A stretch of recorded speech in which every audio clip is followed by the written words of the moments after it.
idatzi duguna kontatuko dugu. Gu Ander eta Imanol gara eta eskupilotari buruz hitz egingo dugu. Olaizolak eta Merinok 22 eta 5 irabazi zuten Victorren eta Zabaletaren aurka.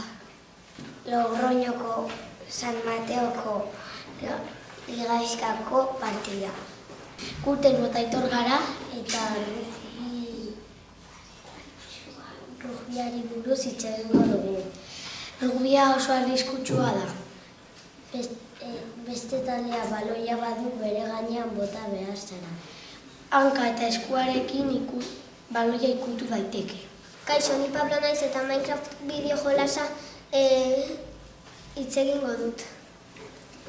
Minecraft oso famatua da eta etxeak egin daitezke eta animaliak daude, monstruak ere eta eraiki daitezke.